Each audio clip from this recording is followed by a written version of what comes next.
வாழ்க்கைக்கு ரிலேட் ஆகக்கூடிய ஒரு 4-5 மூவி டயலாக் எடுத்து வச்சிருக்கேன். ஆரம்பிக்கலாங்களா? நான் ஒரு தடவை முடிவு பண்ணிட்டேன், என் பேச்ச நானே கேட்க மாட்டேன். தளபதிக்கே சொல்றேன் பாருங்க, அரசியல் வரணும்னு முடிவு பண்ணிட்டாரு, வந்துட்டாரு. கிரிக்கெட்டை சொல்றா கௌதம் கம்பீர் சொல்லலாம். ஒரு வாட்டி முடிவு பண்ணிட்டா நல்லது யார் சொன்னாலும் கேட்டுக்கவே மாட்டாரு. அவர் பண்ண நினைக்கிறது மட்டும் தான் முடிவு எடுக்கிறாரு. ஜெய்ஸ்வால் வந்து சூப்பரா T20 செமையா ஆடுறாரு. அப்படியே பார்த்தாரு, நல்லா ஆடுறியா, தூக்கி அவனை டெஸ்ட்ல போடுறாரு. என்னடா இவரை தூக்கி டெஸ்ட்ல போடாதுன்னு பார்த்தா இந்த பக்கம் கில்லு, அவர் வந்து ஒன் டே டெஸ்ட்டுக்கு நல்லா ஆடுவார். அப்படியா, அவர் தூக்கி T20 போடுறாரு. சூப்பர்ண்ணே. சூச்சி கமெண்ட்ரி, தமிழ் கமெண்ட்ரியில் அப்படிதான் ஆச்சு போன மேட்ச்ல. ஒரு மிருகம் வாய முடுறா குரங்கு உங்களுக்கு தான். ஸோ அந்த ஒரு விஷயம் தான் படம் பண்ணது. கண்டிப்பா நம்ம லைஃப்ல நிறைய நண்பர்கள் இருப்பாங்க. கண்டிப்பா பாத்தீங்களா, அவர்கிட்ட சொல்லி முடிக்கும் போது அது ரிசீவ் பண்ணி அக்செப்ட் பண்ணிக்கிறது. கண்டிப்பா நான் பதில் சொல்றவங்களுக்குன்ற மாதிரி. கண்டிப்பா பாத்தீங்களா, ஒரு கண்டிப்பா கண்டிப்பா கண்டிப்பா. சதீஷ் வந்து ரசிகர்களை தன்னை சாமியாக பார்க்க சொல்கிறார். இப்படி கையெல்லாம் வச்சு ஆசீர்வாதம் பண்ற மாதிரி டயலாக்ல கீழே வரும். இவரே பண்ணி போடுவார். மீம் கண்டென்ட் ரெடி பண்ணி தான் இன்டர்வியூ பண்ணிக்கிறாருன்னு நினைக்கிறேன். எடிட்டருக்கு கொஞ்சம் லைட்டா எடுத்து கொடுப்போம், அவன் ஃபில் பண்ணிக்குவான். ஆபீஸ் போறதுக்கு டைம் ஆயி போச்சு, நீங்க வேற ஆள்கிட்ட கேட்டு தெரிஞ்சுக்கங்க. இப்போது புதிய அறிமுகம் ஆச்சி ஹோட்டல் சாம்பார் 50 கிராம் ரூபாய் 20 மட்டுமே. ரெட் நூல் வியூவர்ஸ் எல்லாருக்கும் வணக்கம், நமஸ்காரம், ஹாய் ஹலோ. நாங்க கௌதம். இன்னைக்கு இந்த சூப்பரான கான்வர்சேஷன் யார் கூட இருப்போது அப்படின்னா முஸ்தபா டீம் நம்ம கூட இருக்காங்க. முஸ்தபா 2 பேர் வந்திருக்காங்க. வணக்கம் சதீஷ் ப்ரோ, வணக்கம் சுரேஷ் ப்ரோ. நல்லா இருக்கீங்களா? நல்லா இருக்கு. நீங்க நல்லா இருக்கீங்களா? நல்லா இருக்கேன். சூப்பர். அந்த பேரே வந்து அந்த படத்தை பார்க்க வைக்க தோண்டுன்னு நினைக்கிறேன். ஏன்னா இன்னைக்கு நம்ம நிறைய பேருக்கு லவ் எந்த அளவுக்கு பிடிக்குமோ அந்த அளவுக்கு நட்பு, அது ஒருபடி மேல நட்பு பிடிக்கும். ஸோ அப்படி உள்ள கூப்பிட்டு வர்றதுக்கு முக்கிய புள்ளியா டைட்டில் அமைஞ்சிருக்கு. எப்படி இந்த டைட்டில் அமைஞ்சது அங்க இருந்து பேசலாம் நினைக்கிறேன். ஃபர்ஸ்ட் விஷயம் ப்ரோ, பேருக்காகலாம் படம் பார்க்க மாட்டாங்க. நீங்க எங்களுக்கு சந்தோஷப்படுறீங்க. ட்ரெய்லர் நல்லா இருந்ததுன்னு சொல்லி அதனால நிறைய பேர் பார்க்க வந்ததா சொன்னாங்க. ஸோ அது வரைக்கும் எங்களுக்கு சந்தோஷம் தான். அதான் டைட்டில் ரீசன் நீங்கள் சொன்னது தான். இந்த படம் வந்து 2 பேர் நட்பு, 3 பேர் நட்பு சம்மந்தப்பட்ட படம். அதனால அந்த டைட்டில் கரெக்டாக செட் ஆச்சு. சூப்பர். ரிலீஸ் ஆகி சூப்பர் டூப்பரா போயிட்டு இருக்கு. நிறைய பேர் ரொம்ப நாளைக்கு அப்புறம் நல்லா சிரிக்கிறோம்பா, ஒரு சூப்பரான ஒரு என்டர்டைன்மெண்ட் ஃபிலிம் பார்த்துருக்கோம்பா அப்படிங்கிற மாதிரிலாம் சொல்றாங்க. கேட்கும்போது எப்படி இருக்கு? இப்போ ஒரு தியேட்டர் போயிட்டு தான் வந்தோம். நல்லா ஃபுல் க்ரௌடு, நல்ல ரெஸ்பான்ஸ். எல்லாருமே ரொம்ப நாள் தான் நீங்கள் சொன்ன மாதிரி ரொம்ப நாள் கழிச்சு நல்லா மனசு விட்டு சிரித்தோம். செம்ம ஃபன்னாக இருக்குது, செம்ம ஜாலியாக இருக்குது, பயங்கர ஃப்ரெண்ட்ஸோட வைப் பண்ணுறதுக்கு ஒரு படமாக இருக்குன்னு சொல்லிட்டு நிறையா சொன்னாங்க. யா, ரொம்ப சந்தோஷமாக இருக்குது. ஒரு அதுதான் முயற்சி பண்ணோம், அது நடந்திருக்கு. சூப்பர். இல்ல ஆரம்பிச்சு அப்படியே ஸ்டெப் பை ஸ்டெப்பா போயிட்டு இருக்கு. பட் எங்களுக்கு ட்ரைலர் ரிலீஸ் ஆகும்போது ஒரு சின்ன டவுட் இருந்துச்சு. நிறைய பேர் அந்த ஒரு வீடியோ ஒன்று இருக்கும் ஸ்டார்டிங்ல, அந்த வீடியோ பார்த்துட்டு இல்ல லைட்டா 18+ கண்டென்ட் இருக்குமா, ஃபேமிலியோட வர முடியுமாலாம் டவுட் ரைஸ் பண்ணாங்க. பட் இன்னைக்கு நாங்கள் தியேட்டர் விசிட் போகும்போது பார்த்தா எல்லா கைண்ட் ஆஃப் ஆடியன்ஸும் இருக்காங்க. சின்ன பசங்களும் இருக்காங்க, வயசானவங்களும் இருக்காங்க. ஸோ அது ஒரு சந்தோஷம். அவங்களாம் வந்து பார்த்துட்டு படம் ஜாலியாக இருக்குது, நல்லா இருக்குன்னு சொல்லி கை கொடுக்கும்போது, ஸோ இதை தியேட்டர் ரெஸ்பான்ஸாக நாங்கள் எடுத்துருக்கோம். ஆக்சுவலாக இதுக்கப்புறம் அதை பார்த்தாலும் நிறைய பேர் வந்து ஓகே எல்லாரும் போகலாம் போல இருக்குது அப்படின்னு சொல்லி படத்துக்கு நிறைய பேர் வருவாங்கன்றது பெரிய நம்பிக்கை இருக்குது. படம் நல்லா போயிட்டு இருக்கு. சோலோ ரிலீஸாக வந்தது எவ்வளோ பெரிய இது. ஏன்னா இல்லை, எங்கள் கூட நிறைய படங்கள் வந்தது. அஃப்கோர்ஸ் மேபி பெரிய ஹீரோ படமோ பெரிய ப்ரொடக்ஷன் கம்பெனி படமோ இல்லை, யா நிறைய எங்களோடையும் வந்தது. இது ஏன்னா படம் முன்னாடி ரெடி ஆயிருச்சு, இது பொங்கலுக்கு வந்திருக்கலாம் இந்த படம் அப்படிங்கிற மாதிரி நம்ம நிறைய அதுக்கு முன்னாடி பொங்கல் வர வேண்டிய படம் அப்படிங்கிற மாதிரி ஜனநாயகன் வந்து வருங்கிற ஒரு அனௌன்ஸ்மெண்ட்னால இந்த படம் தள்ளி போனச்சா? அது வரலன்னு நாங்கள் வரலான்னு ட்ரை பண்ணோம். அதுக்கு டைம் கம்மியா இருந்தது. மற்றபடி அவங்க படம் அந்த படம் வரும்போது நம்ம எங்க. ஆமா, உங்களுக்கும் நீங்களும் நிறைய படங்கள் அதுக்காக இல்லை, இல்லைனாலுமே சொல்றேன். இப்போ இவர் நடிக்கல, அதுக்காக இவர் வந்து விஜய் சார் வந்துட முடியுமா? ஸோ அவர் படம் வரும்போது அஃப்கோர்ஸ் நம்ம அண்ணன் வந்தா தள்ளி போய் தானே ஆகணும். பட் ஆனால் கொஞ்சம் டைம் கம்மியாக இருந்தது, இல்லைனா அஃப்கோர்ஸ் அப்போ கூட வந்திருக்கலாம். இதுவும் ஒரு நல்ல டேட் தான். சூப்பர். ஒரு கதை காலத்துலேயும் ஒரு ஸ்ட்ராங்கான பாயிண்ட் அதை வச்சு நகர்ந்து போவோம். இந்த வீடியோ லீக்கான மேட்ரு அப்படிங்கிற ஒரு ஸ்டோரி பேஸ்டை பிடிச்சி ஒரு ஸ்க்ரீன் பிளே, அதில் ஒரு ஃபன் எலமெண்ட், அதில் ஒரு எமோஷனல் லவ் அப்படிங்கிற மாதிரி எப்படி இருந்தது ஃபர்ஸ்ட் டைம் கதை கேட்கும்போது? ஒரு புது விதமான கதையாக தான் இருந்தது. ஏன்னா அந்த மாதிரி ஒரு வீடியோ லீக் இப்போ இருக்கிற ட்ரெண்டிங்கான விஷயமாகவும் இருக்குது. ஏன்னா இப்போல்லாம் இந்த வீடியோ இந்த ஆடியோ லீக் ஆகுது, வீடியோ லீக் ஆகுது, ஏஐ கண்டென்ட் மாஃப் பண்ணுறது மாதிரி நிறைய விஷயம் நடக்கிறதுனால அந்த மாதிரி ஒரு ஃப்ரெஷ்ஷான கண்டென்ட்டாக இருந்தது. இப்போ சொல்ல வேண்டிய கதையாகவும் இது இருந்தது. இதுக்குள்ளே ஒரு சின்ன ஒரு ஹிடன் ஒரு இதுவும் கருத்தும் இருக்குது. படம் பார்க்குறவங்களுக்கு கண்டிப்பாக அது புரியும். எதையுமே வந்து பார்த்த உடனே நம்பிடக்கூடாது. ஏன்னா இப்போது எல்லாமே சும்மா வந்து எது வேணாலும் சொல்லிட்டு போயிடுறாங்க. அந்த மாதிரி இல்லை, எதையுமே அலசி ஆராய்ந்து பார்த்து அப்புறம் தான் நம்ம முடிவு பண்பத்தை கற்கணும். அப்புறம் உங்களுக்கு வீடியோ லீக் ஆயிருக்கா ப்ரோ? எனக்கு ஆக்சுவலா நீங்க டைரக்டர் கேட்டீங்கன்னா அதுதான் ஒரு என்னோட ரியல் லைஃப் ஸ்டோரி தான் அப்படின்னு சொல்லுவாரு. ஏன்னா என்னோட முன்னாடி படம் வந்து காவல்துறை உங்கள் நண்பன். அந்த படத்துல இருந்து ஒரு சீன் நல்ல கிளிப்பிங் எடுத்து ஏதோ ஒரு யூடியூப் சேனல்ல வந்து டெலிவரி பாய் வித் ஆன்டி அப்படின்னு சொல்லி ஒரு ஹெட்லைனோட போட்டு அப்லோட் பண்ணிட்டாங்க. இது நிறைய பேர் வந்து 18+ வீடியோவா அதை போய் தேடி பார்த்துட்டு ஒண்ணுமே இல்லை எனக்கு கமெண்ட் பாருங்க. ஷேர் பண்ணுங்க bro. ஸோ அதுதான் அவருக்கு ஒரு இதுவாக இருந்துச்சு. ஸோ இந்த மாதிரி வந்து ஏதோ ஒரு இடத்துல இருந்து ஒரு வீடியோ எடுத்து அந்த கண்டென்ட் ஹெட்லைன்ஸ் வந்து என்ன வேணா போட்டு அப்லோட் பண்ணால் அது வேற மாதிரி ஸ்ப்ரெட் ஆகுது அப்படின்னு சொல்லிட்டு. ஸோ இந்த படத்தோட கதையும் ஒரு வீடியோ லீக் ஆகிறது வச்சு தான் இருந்துச்சு. இப்போ இந்த படம் அக்செப்ட் பண்ணதுக்கும் நாங்கள் பண்ணோம்னு நினைச்சது காரணம் என்னன்னா, அவுட் அண்ட் அவுட் ஒரு ஜாலியான படம். ஒரு 2-3 ஃப்ரெண்ட்ஸ் எல்லாம் சேர்ந்து ஒரு விஷயத்துல மாட்டிப்பாங்க. ஒரு டார்க் ஹியூமர் அந்த இதில் தான் இருக்கும். ஒருத்தருக்கு பிரச்சனையா இருக்கும், அது ஒருத்தர் காப்பாற்றணும்னு நினைக்கிறாரு. படம் எல்லாரும் பார்த்துருப்பாங்க, ஒருத்தர் அதை என்னென்ன பண்றாரு அவங்கள வச்சு அப்படின்றது தான். ஸோ அந்த ஒரு விஷயம் தான் அந்த படம் பண்ணது. கண்டிப்பா நம்ம லைஃப்ல நிறைய நண்பர்கள் இருப்பாங்க. கண்டிப்பா பாத்தீங்களா அவர்கிட்ட சொல்லி முடிக்கும் போது அது ரிசீவ் பண்ணி அக்செப்ட் பண்ணிக்கிறது. அது அவர் பண்றது ஓகே. நீங்க கேள்வி கேக்குறது இதுக்கு கண்டிப்பா நான் பதில் சொல்றேன் உங்களுக்குன்ற மாதிரி. கண்டிப்பா பாத்தீங்களா அது ஒரு கண்டிப்பா அந்த ஆங்கருக்கு அதுக்காக வர்றது கண்டிப்பா நமக்கும் திருப்பி கண்டிப்பா வருவேன். கண்டிப்பா நமக்கு நிறைய ஃப்ரெண்ட்ஸ் இருப்பாங்க ரியல் லைஃப்ல. நிறைய ஃப்ரெண்ட்ஸ் அவங்களோட மூமெண்ட்ஸ் ஏதாவது நிறைய மூமெண்ட் வீடியோ நம்ம கேப்சர் பண்ணி வச்சிருப்போம். இதெல்லாம் லீக் பண்ணா என்ன ஆக போகுது? எடுத்து வச்சிருக்கீங்க. அப்புறம் நம்ம வச்சிருப்போம். இவருக்கு நிறைய பேர் இருக்குன்னு நினைக்கிறேன். ஐயோ இருக்கு கொஞ்சம் அந்த மாதிரி வீடியோ இல்ல, சும்மா ஜாலியா அந்த மாதிரி. இன்னைக்கு கூட ஒருத்தரோட வீடியோ வந்திருக்கு. அவரு நார்மலா 2 பேரும் பேசிட்டு இருக்காரு ஹோட்டல் வாசல்ல. அதை எடுத்துட்டாங்க, ரெக்கார்ட் பண்ணி வீடியோ வந்துருச்சு. இப்போ அது என்னன்றது அப்புறமா சும்மா பேசிட்டு இருக்கிற வீடியோ. அது பேசிட்டு இருக்கிற விஷயம் பயங்கரமான விஷயம். என்ன சொல்றீங்க? அதை நீங்க கட் பண்ணுங்க. ஸோ அவர் கேஷுவலாக அது வந்து மேபி அவர் அந்த பேசின அந்த கண்டென்ட் வந்து இன்னைக்கு ட்ரெண்டா இருக்க ஒரு டாபிக்கோட ரிலேட் ஆகுது. அவர் நிஜமாலே அதை பத்தி தான் பேசுறாரு, நம்ம யாருக்கும் தெரியாது. பட் அதை வைரல் ஆக்கிட்டாங்க. கீழே அந்த போட்டோ போட்டு இவர் இதை பத்தி தான் பேசியிருக்காரு. அவர் போடுற வீடியோல என்ன பண்ண, கீழே அந்த இன்னொரு போட்டோ போட்டு சம்பந்தப்பட்ட போட்டோ போட்டு சம்பந்தப்பட்ட நீங்க சொல்றீங்க. நீங்க அப்ப நீங்க அதான் சம்பந்தப்பட்ட டாபிக் சம்பந்தப்பட்ட ஸோ அந்த மாதிரி போட்டு ஸோ அதான் எல்லாமே வந்து இப்போ அவங்க நினைச்சா ஒருத்தர் சாதாரணமாக ஒருத்தர் வந்து நினைச்சா இதை அப்படி வைரல் ஆக்கி விடலான்ற மாதிரியான காலம் இது. டேரக்டர் பேர் ப்ரோ? ஒரு டேரக்டரா தெரியல. இப்படி ஐக்கிய லெவல் அதிகமா இருக்கு மாட்டுவானா நான் அப்படிங்கிற மாதிரி. சூப்பர். இன்னைக்கு ஒரு படம் எடுத்து அதை ரிலீஸ் பண்ணி மக்களை தியேட்டருக்கு கூப்பிட்டு வர்றதுங்கிறது ஒரு டாஸ்கா இருக்கு. ஏன்னா ஓடிடிலாம் பயங்கர பூம் ஆனதுக்கு அப்புறம் ஒரு மாசம் அப்புறம் ஓடிடி வந்துடும், அங்க வச்சு நாங்க பாத்துக்கிறோம்ப்பா அப்படிங்கிற மாதிரியான சினாரியில மக்கள் இருக்காங்க. எவ்வளோ ஒரு பெரிய சேலஞ்சிங்கா இருக்குண்ணா இன்னைக்கு இருக்கிற நிலைமைக்கு சினிமா அப்படிங்கிறது. அஃப்கோர்ஸ் எப்பவுமே அது ஒரு கஷ்டமான வேலை தான் ப்ரோ. முன்னாடி இருந்தும் அப்படிதான். ஒரு வகையில் சினிமா ஆரோக்கியமா இருக்கு. படம் நல்லா இருந்தால் தியேட்டருக்குள்ள யார் நடிச்சாலும் வந்து பார்க்குறாங்க. நீங்க யோசிச்சு பார்த்தீங்கன்னா இப்போ நாங்களாம் ஹீரோ ஆகிறதுக்கான இதுவாக எங்களுக்கு தெரியாது. ஏன்னா பெரிய பேக் ட்ராப் இல்லை, அவ்வளோ சூப்பராக நடிப்போமா அந்த மாதிரிலாம் எனக்கு தெரியல. அஃப்கோர்ஸ் நீங்க நல்லா இருக்கீங்க ஹீரோ மாதிரி. சம்பந்தமே கிடையாது. லுக் இன்னைக்கு சம்பந்தமே இல்லைன்றது என்னைக்குமே சினிமால எனக்கு வந்து ஒரு மாற்று கருத்து. இப்படி சொன்னா என்ன சொல்லணும்? நீங்களும் நல்லா தான் இருக்கீங்கன்னு சொல்லணும். இல்ல லுக் நான் நல்லா இருக்கேன், நீ சுமாரா தான் இருக்க. இல்ல அதாவது கலர் காம்ப்ளெக்ஸ் ஜெனரலா சொல்லுவாங்க. கலர்லாம் சொல்லவே இல்லையா? இல்ல பொதுவா வெளில இருக்கவங்க சொல்லுவாங்க. பட் அந்த ஹைட் கலர் அதெல்லாம் இன்னைக்கு சினிமால எதுவுமே கிடையவே கிடையாது. 2 பேர் நிக்கிறாங்க. ஸோ யார் வேணாலும் சினிமாவில் என்ன வேணா பண்ணலாம், ஆடியன்ஸ் அக்செப்ட் பண்ண ரெடியா இருக்கான்றது தான் உண்மை. படம் நல்லா இருந்ததுன்னா யார் வேணாலும் ஸோ சினிமா நல்லா தான் ப்ரோ இருக்கு. நீங்க சொன்ன மாதிரி அஃப்கோர்ஸ் ஓடிடியில் பார்க்கலாமா அப்படின்ற ஒரு இது கேட்குறீங்க. நான் அதுக்கு ஒரு சின்ன உதாரணம் தான் சொல்கிறேன். எப்படின்னா இப்போ நீங்கள் சாமி வந்து வீட்லேயே வச்சிருக்கோம், ஃபோட்டோ இருக்குது, இருந்தாலும் கோயிலில் போய் பார்க்கும்போது அதோட இது இருக்குல்ல. ஸோ அது அங்கே போய் பார்க்கும்போது தான் சாமிக்கு நம்ம கொடுக்குற இதுவாக இருக்குல்ல. அந்த மாதிரி தான் என்னதான் வீட்டில் இருந்தாலும் தியேட்டரில் பார்க்குறதுன்றது ஒரு இது. அஃப்கோர்ஸ் ஓடிடிலையும் பாருங்க, ஏன்னா அதுவும் இப்போ பெரிய இதுதான். ஸோ அவரு என்ன மெசேஜ் சொல்றாருன்னா, சதீஷ் வந்து ரசிகர்களை தன்னை சாமியாக பார்க்க சொல்கிறார் அப்படின்னு. சினிமாவை சாமியா? சினிமா தியேட்டர் கோயிலாகும், வேற சாமிக்கு ஏன் கனெக்ட் பண்ணி போட்டுருவாங்க. இப்படி கையெல்லாம் வச்சு ஆசீர்வாதம் பண்ற மாதிரி டயலாக்ல கீழே வரும். யாருன்னு சொல்லல, இவரே பண்ணி போடுவாரு.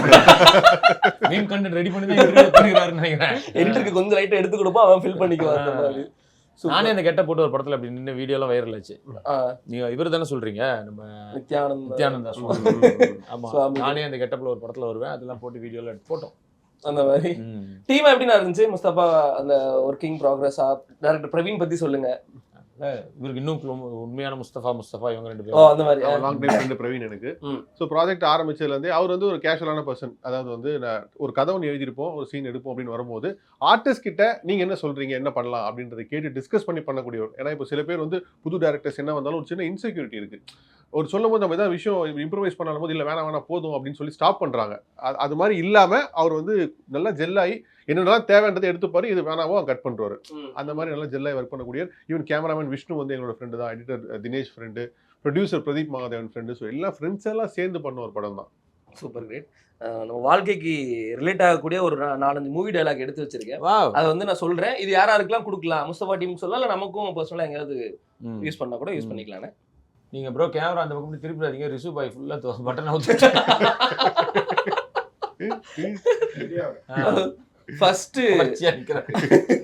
ஃபர்ஸ்ட் வந்து நாங்க அடி வாங்காத ஏரியாவே இல்ல அப்படிங்கிற இந்த ஒரு டயலாக் சொல்லுங்க.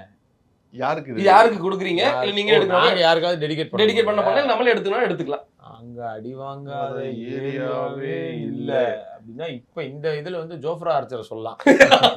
எல்லாமே அடிக்கிறாங்க. ஆமா, அடி வெளுக்குறாங்க. 60-70 ரன் தான் கொடுக்குறாரு. அவருக்கு இதை கொடுக்கலாம். ரொம்ப நல்ல பவுலர் தான். இந்த சீசன்ல அப்படி இருக்கு. சூப்பர்ண்ணே. சூச்சி சோத்துல அடியில இப்ப அப்படிதான் ஆச்சு. இப்ப கமெண்ட்ரி தமிழ் கமெண்ட்ரியில அப்படிதான் ஆச்சு. போன மேட்ச்ல பாக்கல நீங்க? அதுதான் சொல்றேன், இதை சொல்ல முடியாது. சோத்துலயும் அடி வாங்கியாச்சு, சேத்துலயும் அடி வாங்கியாச்சு அப்படிங்கிற ஒரு டயலாக்னா.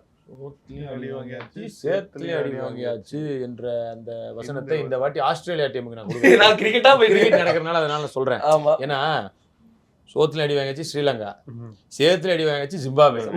ஜிம்பாபே சேருன்னு சொல்ல 2 டீம் கிட்டே அடி வாங்கி வெளியே போயிட்டாங்க அவங்க. அதனால அதை கொடுக்கலாம் அவங்களுக்கு. ஏன்னா அவங்க வெளியே போகணும் தான். ஏன்னா எத்தனை கப்பு வாங்கிட்டாங்கல்ல.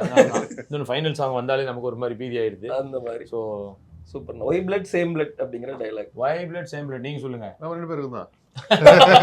எதனால நிறைய இருக்கு அது மாதிரி ரிலேட் ஆகும் ஜெனரலா பேசும்போது. இப்ப இதை சொன்னோன்னா திருப்பி கிரிக்கெட்ல சொன்னா ஸ்ரீலங்கா சொல்லலாம். ஆஸ்திரேலியா போய் சொல்லுது ஒய் பிளட் சேம் பிளட். பாகிஸ்தானுக்கும் சொல்லலாம். வாய மூடுறா குரங்கு. உங்களுக்கு தான்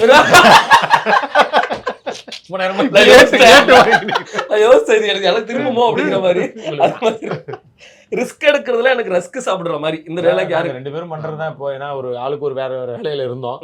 நானும் வந்து ஒரு நல்ல ஜாலியா காமெடினா போயிட்டு இருந்துச்சு. இவரு ஒரு விஜேவா ஆக்சுவலி ஒரு பயங்கர பிரபலமான ஒரு சன்ல. ஆமா. ஸோ அப்படி இருக்கும்போது சினிமாவில் வந்து இது ஒரு நெக்ஸ்ட் லெவல் தான். அதே நேரத்தில் ரிஸ்க்கும் இருக்கிற ஒரு இதுதான். பட் எல்லாம் சேர்ந்து ஒரு ட்ரை பண்ணோம். கடவுள் புண்ணியத்தில் நல்ல ரிசல்ட்டும் வந்திருக்கு. நிறைய டாக் என்ன போயிட்டு இருக்குன்னா காமெடியன்ஸ் இல்ல பெருசா தமிழ் இண்டஸ்ட்ரியில அப்படிங்கிற மாதிரி எப்பவுமே இருந்துட்டே தான் ப்ரோ இருக்காங்க. நீங்க சொன்ன மாதிரி லெஜெண்ட்ஸ் இல்ல, ஆஃப் கோர்ஸ் இல்ல. பட் இன்க்ளூடிங் நல்லா தான் பண்ணிட்டு இருக்காங்க. நம்மளாம் லெஜெண்டா. விஷயம் என்னன்னா இன்னைக்கு தனியா வந்து இப்ப ட்ராக் பண்றதே கிடையாது. இன்னைக்கு வந்து எல்லாருமே வந்து அந்த ஆர்டிஸ்டே அந்த கதையை வரும்போது அதுக்குள்ள காமெடி சீக்வன்ஸ் இருந்துட்டு தான் இருக்கு. இன்னைக்கு நிறைய பேர் நடிக்கும் போது எல்லாரும் அப்படிதான் நடிக்கிறாங்க. முன்னாடி தனியா ட்ராக் இருக்கும், அப்போ காமெடி ஆர்டிஸ்ட் தனியா இருப்பாங்க. இன்னைக்கு எல்லாருமே வந்து கதை நாயகனா வந்ததுனால காமெடி அதுக்குள்ளேயே வருது. டிபெண்ட்ஸ் அப்பான் தி ஸ்டோரி தான் இன்னைக்கு. நல்ல காமெடி இப்போ நீங்க எடுத்துங்க. விடிவி கணேஷ் பார்த்தா நம்ம ஆனந்தராஜ் சார் பாருங்க எப்படி பார்த்தோம். இப்போ செம்ம ஃபன்னா இருக்காரு. இவரு மொட்ராஜேந்திரன் பயங்கரமா பண்றாரு. ஸோ அதனால அது இருந்துட்டே தான் இருக்கு. நீங்க சொன்ன மாதிரி அந்த இப்போ Vadivel sir, Sadhanam sir hero ஆயிட்டதுனால அவரை நம்ம காமெடினா சொல்ல முடியல. ஸோ அவரு விவேக் சார் இல்ல, கவுண்டமணி சார் இப்போ நிறைய பண்றது இல்லை. ஸோ அந்த மாதிரி இல்லை. பட் இருக்கவங்க நல்லா தான் பண்ணிட்டு இருக்காங்க. Great, super. என்ன வாழ்க்கடா இது? அவ்வளவுதான் டைலாக். ஓ என்ன வாழ்க்கடா இது நீங்க எப்போ யோசிச்சீங்க சொல்லுங்க. அது அடிக்கடி யோசிக்கிறதா வாழ்க்கையில. பட் யாரு யோசிச்சிருப்பா அந்த மாதிரி என்ன வாழ்க்கை? நான் ரொம்ப தத்துவமா பதில் சொல்றேன். நான் அந்த மாதிரி யோசிச்சதே இல்லை ப்ரோ. ஏன் தெரியுமா? நான் என்ன லெவல்ல இருந்தாலும் ஜாலியாக தான் இருந்திருக்கேன். உண்மையிலே சொத்து கஷ்டப்பட்ட டைம்லையும் நான் ஜாலியாக தான் இருந்திருக்கேன். ஓகே இது மாறிடும் அப்படின்னு சொல்லிட்டு சான்ஸ் தேடி அப்படி சுற்றும் போதும் ஜாலியாக தான் இருந்திருக்கேன். நடந்து தான் போவேன், பைக் கூட இல்லை அப்பயும் நான் ஜாலியாக தான் இருந்தேன். திரும்பி பார்த்தா என் லைஃப்பில் வந்து நான் எல்லா இடத்துலையும் ஜாலியாக தான் இருந்திருக்கேன்றது தான். பழைய நினைவுகள் யோசிச்சு பார்க்கும்போது ஐயோ இந்த கட்டத்தை எப்போ அப்படிலாம் இல்லை. அந்த டைமில் அது ஜாலியாக தான் இருந்தது. ஸோ என்ன வாழ்க்கடா இதுன்றது இல்லை, சூப்பர் வாழ்க்கடா அப்படிதான். நான் இதையுமே ஜாலியாக சொல்கிறீங்க அப்படின்னா ஒரு பாசிட்டிவான ஒரு நோட். சூப்பர்னா what bro it's very wrong bro. Wrong bro it's very wrong சொல்லுங்க ப்ரோ. ப்ரோ இப்போ போய் எங்களை கேட்குறீங்க சொல்லுங்க. இப்ப ரீசெண்டா ஒரு விஷயம் நாங்க கோத்ரூ போன ஒரு படம் ரிலீஸ் ஆகும்போது அந்த படத்துக்கு ஜென்ரலா வந்து நிறைய பாசிட்டிவ் இருந்தாலும் சில பேர் வாண்டா நெகட்டிவா சில விஷயங்கள் பண்றாங்க. அது ஏன்னு தெரியல. அது வந்து எங்களுக்கே கஷ்டமா இருந்தது. நேத்து சொன்னாரு, அதை கேட்கும்போது ஆச்சரியமா இருந்தது. ஒருத்தர் நெகட்டிவ் ரிவ்யூஸ் போட்டுருந்தாராம். போட்டு ஏங்க அப்படி என்னங்க அப்படி போட்டிருக்கீங்கன்னு சொல்லி ஃபோன் பண்ணி கேட்டா அப்ப அதை தூக்கணும்னா எனக்கு இவ்வளவு காசு கொடுன்னு கேட்டாராம். அதெல்லாம் ரொம்ப தப்பா இருக்கு. கேள்விப்பட்டதுக்கு எனக்கு புதுசா ஆச்சரியமா இருந்தது. நிறைய பேர் படத்தை பத்தி பாசிட்டிவா சொல்லும்போது அப்ப நம்ம கிட்ட ஒரு ப்ரொடியூசர் கிட்ட வந்து அவங்க வந்து காசு வாங்கணும்ன்றதுக்காக ஒரு கிட்டத்தட்ட ஒரு பிளாக்மெயில் த்ரெட்டனிங் மாதிரி இருக்கு. அதுதான் எனக்கு வந்து what is bro this is wrong this ப்ரோன்ற மாதிரி. ராங் திஸ் ப்ரோ இல்ல what bro it's wrong bro.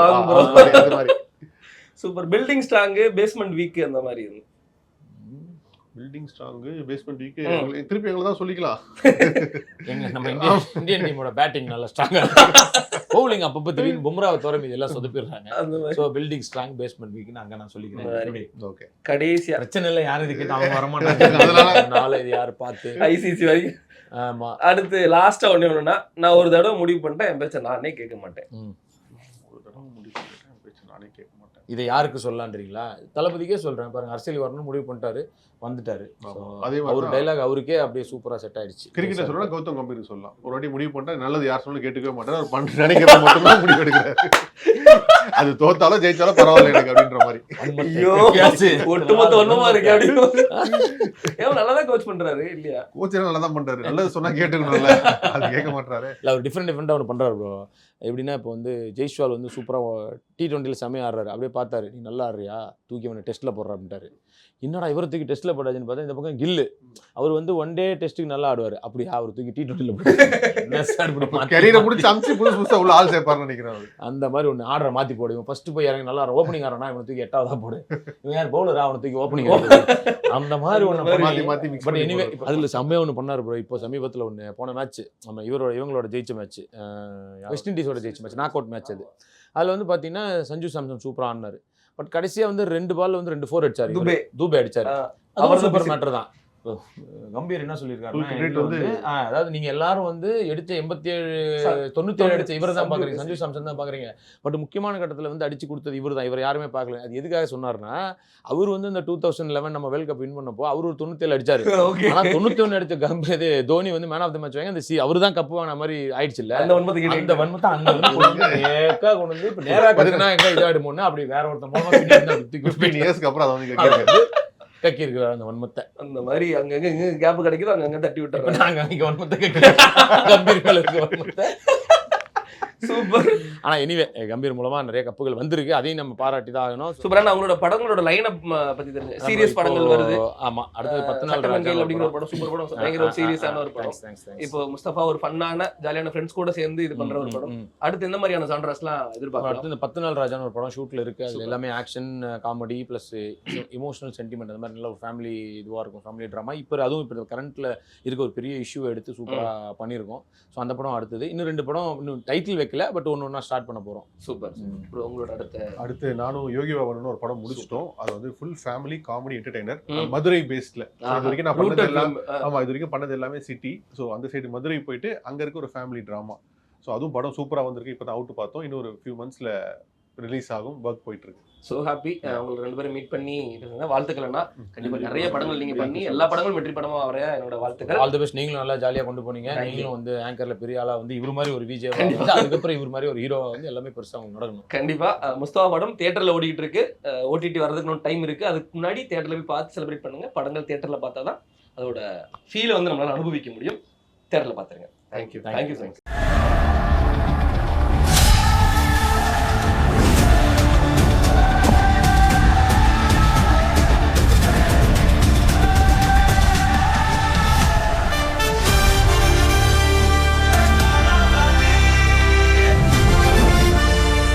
இப்போது புதிய அறிமுகம் ஆச்சி ஹோட்டல் சாம்பார் 50 கிராம் ரூபாய் 20 மட்டுமே.